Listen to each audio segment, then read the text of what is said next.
गरीब लड़की को मिला चांद का लहंगा। छोड़, ये मेरी फ्रॉक है। छोड़ तानिया। नहीं, ये मेरी फ्रॉक है, मैं इसे तुम्हें नहीं दूंगी। ये मेरी है, इसे पहले मैं पहनूंगी। माँ, देखो ना, तानिया मुझे फ्रॉक नहीं दे रही है। ये तो मेरी फ्रॉक है ना। पूनम बेटा, तानिया छोटी है, उसे एक बार पहन लेने दो, उसके बाद तुम उससे ले लेना। माँ, आप हर बार ऐसा ही करती हो। पिछली दिवाली पे भी आपने तान्या को ही नए कपड़े दिलवाए थे, और अब जब मुझे नए कपड़े दिलवाई हो, उस पर भी ये तान्या की बच्ची अपना हक जमा बैठी है। पूनम बेटा, तू तो जानती है ना हम लोग कितने गरीब हैं, और मैं तेरे बाबा के जाने के बाद कितनी मुश्किल से ये घर चला रही हूँ। ऐसे में मैं तुम दोनों को एक साथ नए कपड़े नहीं दिलवा सकती। माँ, आखिर हम लोग इतने गरीब क्यों हैं? इस गरीबी की वजह से मेरे सभी दोस्त हमेशा मेरा मजाक उड़ाते हैं। वो कहते हैं मैं कभी भी नए कपड़े नहीं पहन सकती हूँ। ऐसी बात नहीं है बेटा, भगवान ने चाहा तो जल्दी ही हमारे पास वो सब कुछ होगा। तुम देखना, भगवान पर भरोसा रखो। इधर पूनम की छोटी बहन तान्या नए फ्रॉक को पहनकर गली में बाकी के बच्चों को अपना नया फ्रॉक दिखा रही थी। अरे काजल, रानी, ये देखो मेरी सुंदर सी नई फ्रॉक। इसे पहनकर एकदम परी लग रही हूँ ना। ये आज ही मेरी माँ मेरे लिए बाजार से खरीद कर लाई है। अच्छा लग रहा है ना? खरीद कर नहीं, मांग कर बोल, क्योंकि तेरी माँ मेरे यहाँ काम करती है, और वो मेरी माँ से मेरे पुराने कपड़े मांग कर तेरे लिए लेकर आई है। और ये मेरी पुरानी फ्रॉक है, और इसके लिए भी तेरी माँ पता है कैसे मेरी माँ के सामने गिड़गिड़ा रही थी। कह रही थी, मालकिन, मेरी बेटी के कपड़े जगह जगह से फट गए हैं, अगर काजल बिटिया का कोई पुराना कपड़ा हो तो मुझे दे दीजिए। क्या? हाँ, और तुम लोग चाहे कुछ भी कर लो, हम लोगों की बराबरी कभी नहीं कर सकती हो, क्योंकि तुम लोग नौकर हो, और नौकर के बच्चे नौकर ही होते हैं, समझी? हाँ, काजल बिल्कुल सही कह रही है तान्या। मांग कर लाए हुए कपड़ों को अपना बताते हुए तुम्हें जरा भी शर्म नहीं आती? ये सुनकर तान्या रोते हुए अपने घर वापस चली जाती है। तान्या को रोता देखकर पूनम कहती है, तान्या की बच्ची, तू आ गई? रुक, तुझे तो मैं छोड़ूंगी नहीं। तान्या, तान्या, क्या हुआ? तू रो क्यों रही है तान्या? अच्छा बाबा, ये फ्रॉक तू ही रख ले, मैं तुझसे कभी भी नहीं मांगूंगी, लेकिन अब तो रोना बंद कर। मुझे किसी से कोई बात नहीं करनी है, चली जाओ यहाँ से। तान्या, क्या हुआ? किसी ने तुमसे कुछ कहा क्या? मुझे बता, अभी मैं उसको सबक सिखा कर आती हूँ। आखिर मेरी बहन को किसने रुलाया? रहने दो दीदी, मेरे सामने ये झूठा नाटक करने की कोई जरूरत नहीं है। मैं सब जानती हूँ। माँ मुखिया जी के यहाँ मजदूरी करी है, और वहीं से हमारे लिए पुराने कपड़े मांग कर लाती है, और हम ये सोचकर खुश हो जाते हैं कि ये कपड़े मेरी माँ अपनी मेहनत से हमारे लिए खरीद कर लाई है। नहीं तान्या, तू ऐसा मत सोच। कपड़े नए हो या पुराने, पहनने वाला उन्हें खास बनाता है, और तू तो मेरी छोटी राजकुमारी है। तेरी जैसी प्यारी गुड़िया पर तो कोई भी कपड़ा अच्छा लगता है। लेकिन दीदी, सब लोग हमें नौकर की औलाद क्यों कहते हैं? क्या हम हमेशा ऐसे ही रहेंगे? क्या हमेशा ही ये लोग हमारा इसी तरह से मजाक उड़ाते रहेंगे? नहीं तान्या, एक दिन सब कुछ सही हो जाएगा, और सभी लोग हमें इज्जत से बुलाएंगे, बस तू भरोसा रख। ऐसे ही गरीबी में उन लोगों की जैसे तैसे जिंदगी कट रही थी, तभी गांव में एक बहुत बड़ा मेला लगता है, और गांव की सभी लड़कियां बहुत ही ज्यादा खुश थी। पूनम भी बहुत खुश थी, लेकिन तान्या की आंखों में उदासी थी। तान्या, हमारे गांव में इतना बड़ा मेला लगा है, फिर भी तो उदास है, क्या बात है तान्या? दीदी, मुझे कहीं नहीं जाना, ये मेला वेला हम गरीबों के लिए नहीं है, वहाँ तो सिर्फ अमीर लोग जाते हैं, जिसके पास अच्छे अच्छे कपड़े होते हैं, हम तो गरीब लोग हैं ना। इतना बोलकर तान्या अपने कमरे में सोने चली जाती है। तान्या अब पहले जैसे बिल्कुल भी नहीं थी। अब ना तो उसके चेहरे पर पहली वाली खिलखिलाहट थी, और ना ही वो बचपन वाली मासूमियत थी। ऐसा लग रहा था जैसे वो अपने दिल में बहुत सारा दर्द समेट रखी है। पूनम को ये सब बहुत अजीब लग रहा था। वो बार बार अपने कमरे में करवटें बदल रही थी, और फिर अचानक से वो उठकर अपने घर के आंगन में आकर बैठ जाती है। रात के अंधेरे में बादलों के बीच चमकता हुआ चांद उस रात को बहुत ही सुखद और सुंदर बना रहा था। चंदा मामा, आप कितनी शीतल और प्यारी हैं। आपको देखकर ऐसा लगता है जैसे पूरे संसार की सुंदरता आपके अंदर समा गई हो। चंदा मामा, आप तो सब कुछ देख रही हो ना। मेरी बहन तान्या अब पहले जैसी बिल्कुल नहीं रही। उसकी वो मासूम हंसी, वो खिलखिलाहट सब जैसे कहीं खो गई है। चंदा मामा, मेरी माँ दिल की मरीज है, इसलिए मैं उनसे दिल की बात नहीं कर सकती हूँ। लेकिन आपको तो लोग मामा कहते हैं ना, इसलिए आप मेरी एक छोटी सी बात मान सकते हो। बस एक बार मेरी बहन तान्या को वो खुशी लौटा दो जो उसके चेहरे से कहीं खो गई है। उसे फिर से वही मुस्कुराती हुई तान्या बना दो। मैं और कुछ भी नहीं चाहती, बस मुझे अपनी बहन की मुस्कुराहट वापस चाहिए चंदा मामा। तभी अचानक से चांद में से एक रोशनी टूटकर गिरती है। पूनम जब उस रोशनी के पास जाती है तो देखती है वहाँ चांद की तरह चमकता हुआ सुंदर सा कपड़ा होता है। चंदा मामा, मुझे पता है ये आपने ही भेजा है। आपका बहुत बहुत शुक्रिया चंदा मामा।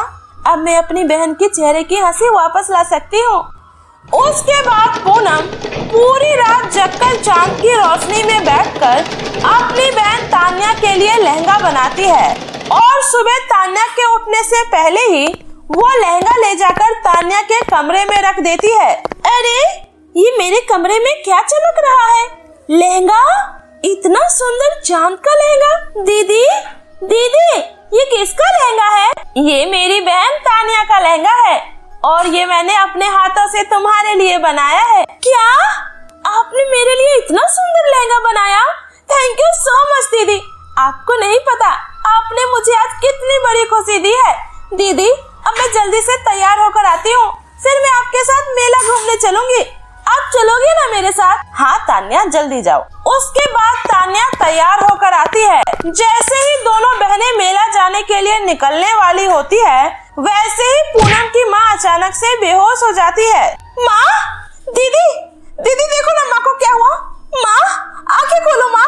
घबराओ मत तान्या, माँ को कुछ भी नहीं होगा। उसके बाद दोनों बहन मिलकर अपनी माँ को हॉस्पिटल लेकर जाती है। देखो, तुम्हारी माँ को दिल का दौरा पड़ा है, जल्दी ही इनके दिल का ऑपरेशन करना होगा। इन सब में कितना खर्चा आएगा डॉक्टर साहब? कम से कम 50,000 के आसपास। डॉक्टर साहब, आप ऑपरेशन की तैयारियां कीजिए, मैं पैसों का इंतजाम करती हूँ। इतना बोलकर पूनम भागते हुए घर आती है और अपने गुल्लक में जमा किए हुए सारे पैसे निकालती है, जिसमें टोटल करने पे वो सारे पैसे 220 रुपए होते हैं। दीदी, अब क्या होगा? इतने सारे पैसे हम कहाँ से लेकर आएंगे दीदी? दीदी, क्यों ना हम इस चांद के लहंगे को बेच दें? इसकी हमें मार्केट में बहुत ही अच्छे खासे पैसे मिल जाएंगे। लेकिन तान्या, लहंगा तो मैंने तुम्हारे लिए बनाया था। दीदी, ये लहंगा हमारी माँ से ज्यादा कीमती नहीं है। प्लीज दीदी, ज्यादा मत सोचो। लहंगे तो फिर बन जाएंगे, लेकिन माँ फिर नहीं मिलेगी। तान्या के कहने पर पूनम उस लहंगे को लेकर उसे बेचने एक बहुत बड़े शोरूम में जाती है, जहां उस लहंगे का डिजाइन देखकर उसका मालिक हैरान रह जाता है। वाह, क्या कारीगरी है। ये लहंगा तुमने अपने हाथों से बनाया है? जी। लेकिन ऐसे लहंगे का डिजाइन मैंने आज तक नहीं देखा। क्या तुम हमारे लिए लहंगा डिजाइन करोगी? जी ठीक है। ठीक है, फिर ये लो तुम्हारा 1 लाख रुपए एडवांस। कल से काम पर आ जाना और हाँ, ये लहंगा लेती जाओ। आपका बहुत बहुत धन्यवाद। उसके बाद उस पैसों से पूनम अपनी माँ का इलाज करवाती है और फिर इधर तान्या जैसे ही उस लहंगे को पहनकर मेले में जाती है, हर किसी की नजर तान्या पर ही होती है। तान्या उस चांद के लहंगे में किसी राजकुमारी से कम नहीं लग रही थी। कल तक जो लोग उसका मजाक उड़ाते थे, आज वही लोग हर तरफ उसकी तारीफ कर रहे थे। ये देखकर तान्या को बहुत अच्छा लगता है। मेले में तान्या को उसकी खूबसूरती के लिए इनाम दिया जाता है। हमारे मेले की सबसे सुंदर और प्यारी गेस्ट हैं मिस तान्या। ये हमारी तरफ से हमारे मेले के शान बढ़ाने के लिए आपको छोटा सा तोहफा दिया जा रहा है मिस तान्या। हर तरफ लोग तान्या के लिए ताली बजा रहे थे, लोग उसके साथ सेल्फी ले रहे थे। तान्या को ये सब बहुत ही अच्छा लग रहा था। इधर पूनम की जिंदगी भी पूरी तरह से बदल चुकी थी।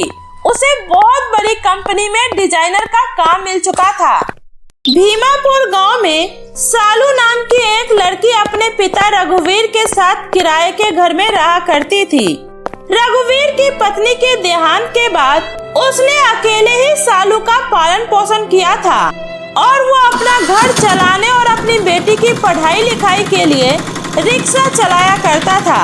वो अपनी सारी कमाई अपनी बेटी सालू की पढ़ाई लिखाई में लगा दिया करता था। लेकिन तभी एक दिन अचानक एक दुर्घटना में रघुवीर का एक्सीडेंट हो जाता है और वो भी सालू को इस दुनिया में अकेला छोड़कर चला जाता है, जिसके बाद सालू बिल्कुल अनाथ हो जाती है और अपने पिता के जाने के बाद धीरे धीरे वक्त के साथ सालू अपने आप को किसी तरह संभालकर अपनी जिंदगी में आगे बढ़ने की कोशिश करती है। लेकिन समय के साथ साथ सालू की आर्थिक स्थिति बहुत ज्यादा खराब होने लगती है। उसके पास खाने पीने के लिए भी पैसे नहीं बचते हैं। उसे पानी पीकर ही अपना पेट भरना पड़ता है। तभी एक दिन सालू अपने स्कूल जाती है। उसी समय स्कूल की प्रिंसिपल उससे कहती है, सुनो सालू, तुमने कई महीनों से अपने स्कूल की फीस जमा नहीं की है, जिस वजह से हमें तुम्हें स्कूल से निकालना पड़ेगा। प्लीज मैम, ऐसा मत करिए। मेरे पिताजी का देहांत हो गया है और इसी वजह से मैं स्कूल की फीस नहीं भर पा रही हूँ, क्योंकि मेरे पास बिल्कुल भी पैसे नहीं बचे हैं। अगर आपने मुझे स्कूल से निकाल दिया तो मैं अपनी पढ़ाई पूरी नहीं कर पाऊंगी और ना ही अपने पिताजी का सपना पूरा कर पाऊंगी। इसलिए प्लीज मैम, मुझे स्कूल से मत निकालिए। सालू, मैं तुम्हारी बात समझ सकती हूँ, लेकिन इसमें मैं तुम्हारी कोई मदद नहीं कर सकती हूँ, क्योंकि हमारे स्कूल के भी कुछ रूल रेगुलेशन है जिसे मैं तुम्हारे लिए बदल नहीं सकती। इसलिए तुम्हें अभी ये स्कूल छोड़कर जाना पड़ेगा। इस तरह सालू प्रिंसिपल से बहुत विनती करती है, लेकिन प्रिंसिपल उसकी एक नहीं सुनती और उसे स्कूल से बाहर निकाल देती है। और वही समय पर घर का किराया न देने की वजह से मकान मालिक भी सालू को घर से बाहर निकाल देता है, जिसके बाद सालू मदद मांगने के लिए अपने मामा मामी के पास जाती है, जहाँ उसका मामा उससे कहता है, सालू बेटा, तू चिंता मत कर, मैं हूँ ना, आज से तू मेरे साथ मेरे घर पर रहेगी। सालू के मामा दिल के बहुत ही अच्छे इंसान थे, इसलिए वो सालू को अपने घर रखने के लिए तैयार हो जाते हैं।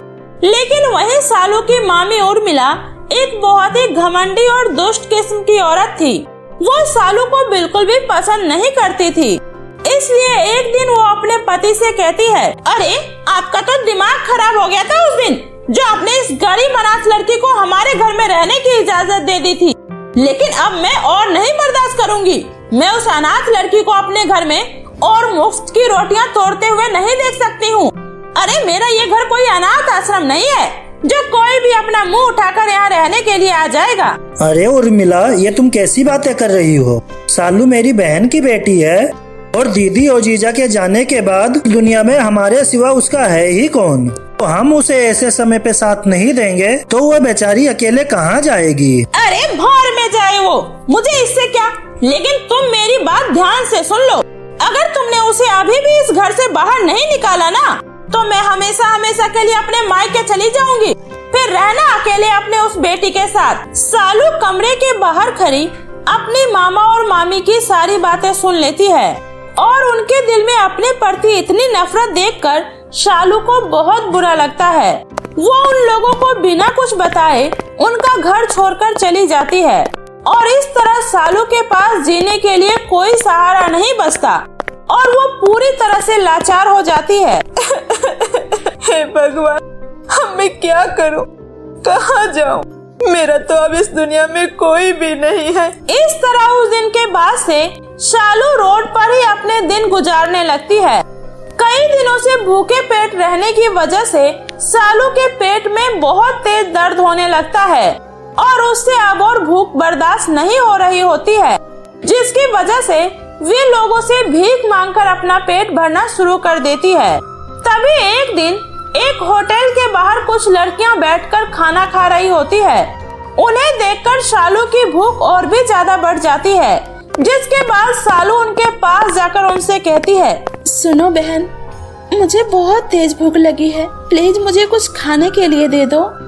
सालू की ऐसी हालत देखकर उसकी मदद करने की बजाय वो लड़कियां उल्टा सालू का मजाक उड़ाने लगती है और कहती है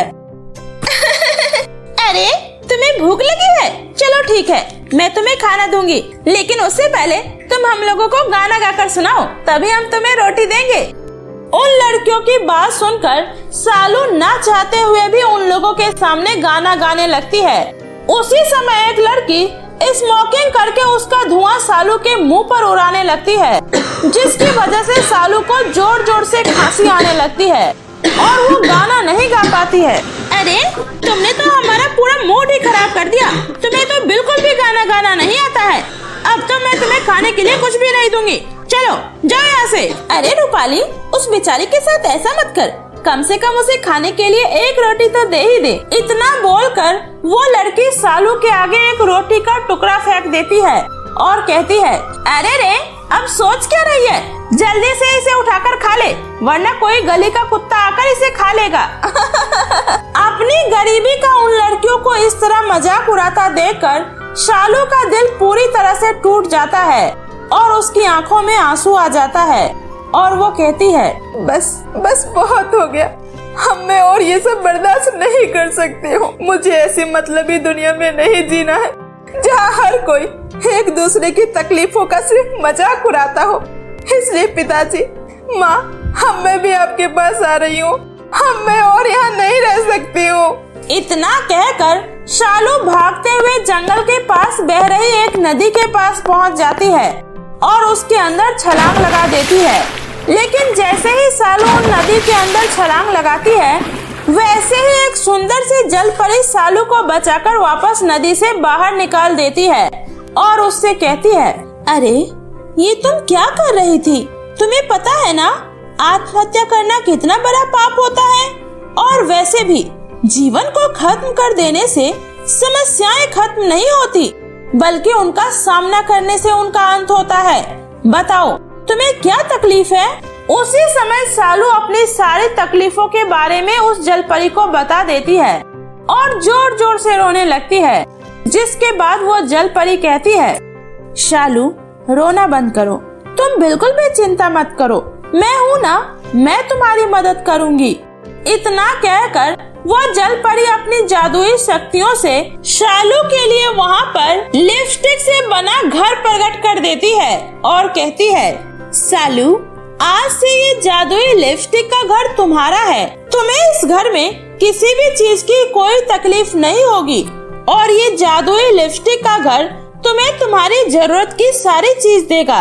इसलिए अब तुम्हें किसी के भी सामने हाथ फैलाने की कोई जरूरत नहीं है, तुम अपने आगे की जिंदगी सुकून से जी पाओगी। आपका बहुत बहुत शुक्रिया जादुई जलपरी, आज आपने मुझे ये जादुई लिपस्टिक का घर नहीं बल्कि मुझे जीने का एक सहारा दिया है, मैं आपका ये एहसान कभी नहीं भूलूंगी। इस तरह शालू उस जादुई लिपस्टिक घर में अब बड़े ही आराम से रहने लगती है और अब उसकी जिंदगी में किसी भी तरह की कोई तकलीफ नहीं होती और जादुई लिपस्टिक घर की मदद से शालू स्कूल में अपना एडमिशन वापस से करवा लेती है और अपनी आगे की पढ़ाई पूरी करके अपने पिता का सपना पूरा करती है और खुशी खुशी रहने लगती है।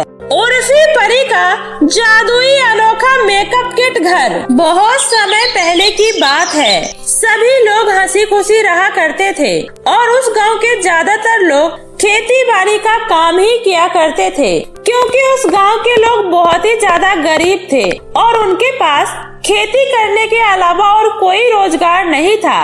इसलिए उसी गांव में रह रही नव्या नाम की एक लड़की अपनी बहन समीरा और अपने माता पिता के साथ एक छोटे से घर में रहा करती थी और नव्या का परिवार भी बहुत ही ज्यादा गरीब था। इसलिए वे लोग अपना घर चलाने के लिए दिन रात अपने खेतों में काम किया करते थे और साथ ही नव्या और समीरा भी अपने माता पिता के साथ खेतों में काम किया करती थी, जिस वजह से उन लोगों का चेहरा बिल्कुल काला पड़ गया था और वे लोग दिखने में भी कुछ ज्यादा सुंदर नहीं थी। तभी एक दिन जब गांव में एक ब्यूटी कंपटीशन के बारे में अनाउंसमेंट होती है, तो उसे सुनकर नव्या अपनी बहन समीरा से कहती है, सुनो समीरा, हमें भी इस ब्यूटी कंपटीशन में पार्टिसिपेट करना चाहिए। अगर हम दोनों में से कोई भी ये कंपटीशन जीत गया तो हमें पूरे 10 लाख रुपए मिलेंगे। फिर हम उन पैसों से अपना खुद का कुछ काम शुरू कर लेंगे ताकि हमें दिन रात इस तरह खेतों में काम न करना पड़े। हाँ दीदी, आप बिल्कुल सही कह रही हो, लेकिन हम लोग इस ब्यूटी कंपटीशन में पार्टिसिपेट कैसे कर सकते हैं? क्योंकि हमारे पास तो मेकअप का कोई भी सामान नहीं है और न ही हमारे पास इतने पैसे हैं कि हम अपने लिए एक मेकअप किट खरीद सके। समीरा, तुम उसकी चिंता मत करो, मैं कहीं न कहीं से मेकअप के सामान का इंतजाम कर लूंगी।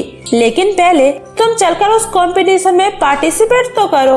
इतना कहकर नव्या अपनी बहन के साथ उस ब्यूटी कंपटीशन में पार्टिसिपेट करने के लिए जाती है। लेकिन उस ब्यूटी कंपटीशन की ऑनर मल्लिका बहुत ही ज्यादा घमंडी और बदतमीज किस्म की औरत थी, इसलिए वो जैसे ही नव्या और उसकी बहन समीरा को देखती है तो वो मुंह बनाते हुए उनसे कहती है, अरे तुम सबने क्या इस कंपटीशन को मजाक समझ रखा है? जिसको देखो मुंह उठाकर चला आ रहा है।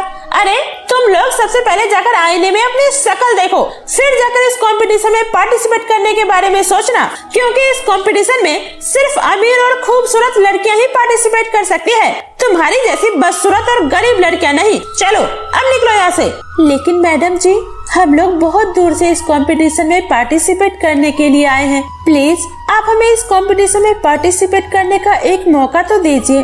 अरे लगता है तुम्हें मेरी बात समझ में नहीं आई। अरे तुम जैसे लड़कियों को तो मैं इस कंपटीशन में तो क्या अपने घर में झाड़ू पोछा करने के लिए भी ना रखूं, इसलिए अब चुपचाप यहाँ से चली जाओ, वरना मुझे तुम्हें यहाँ से धक्के मारकर निकालना पड़ेगा। मल्लिका की ये बातें सुनकर दोनों बहनें निराश होकर वापस से अपने घर जाने लगती है कि तभी रास्ते में उन्हें एक बूढ़ी औरत मिलती है जो कि काफी ज्यादा बीमार लग रही होती है और वो उन दोनों बहनों से कहती है, सुनो बेटी, मेरी तबीयत कुछ ठीक नहीं लग रही, क्या तुम लोग मुझे मेरे घर तक छोड़ सकती हो? क्यों नहीं दादी माँ, आप मुझे बताइए आपका घर कहाँ है, मैं अभी आपको वहाँ पर ले चलती हूँ। लेकिन दीदी, हमें तो अभी घर जाना है ना, वरना माँ पिताजी बहुत गुस्सा करेंगे। कोई बात नहीं समीरा, हमें सबसे पहले इन दादी माँ की मदद करनी चाहिए, इसलिए तुम चलो मेरे साथ। इतना कहकर नव्या उस बूढ़ी औरत को उसके घर छोड़ने के लिए जाने लगती है।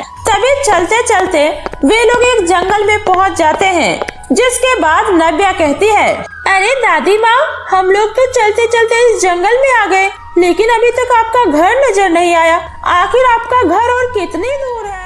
नव्या की ये बात सुनकर वो बूढ़ी औरत जोर जोर से हंसने लगती है और देखते ही देखते वो बूढ़ी औरत एक सुंदर सी परी में बदल जाती है।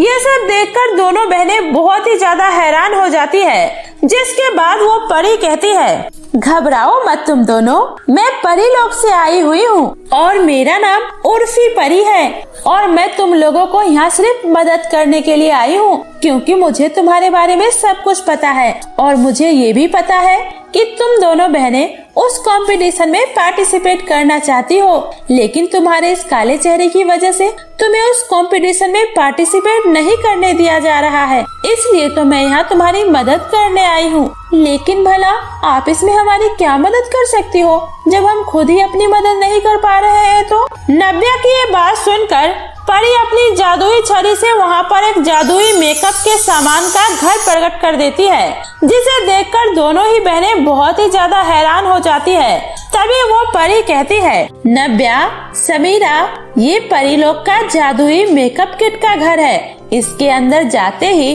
तुम लोगों का चेहरा बिल्कुल दूध की तरह गोरा हो जाएगा और तुम भी हम परियों की तरह ही बिल्कुल खूबसूरत दिखने लगोगी। परी की ये बात सुनकर दोनों बहनें बहुत ही ज्यादा खुश हो जाती है और फिर एक एक करके उस जादुई मेकअप किट के घर के अंदर चली जाती है और घर के अंदर जाते ही वे दोनों बहनें दूध की तरह गोरी और खूबसूरत हो जाती है और अपने आप को इतना सुंदर देखकर दोनों बहनें बहुत ही ज्यादा खुश होती है। जिसके बाद उर्फी परी कहती है, देखा मेरे जादुई मेकअप किट के घर का कमाल, अब तुम लोग बिना किसी परेशानी के उस ब्यूटी कंपटीशन में पार्टिसिपेट कर सकती हो। आपका बहुत बहुत शुक्रिया उर्फी परी, आज आपने हमारी बहुत बड़ी मदद की है, हम आपका ये एहसान कभी नहीं भूलेंगे उर्फी परी।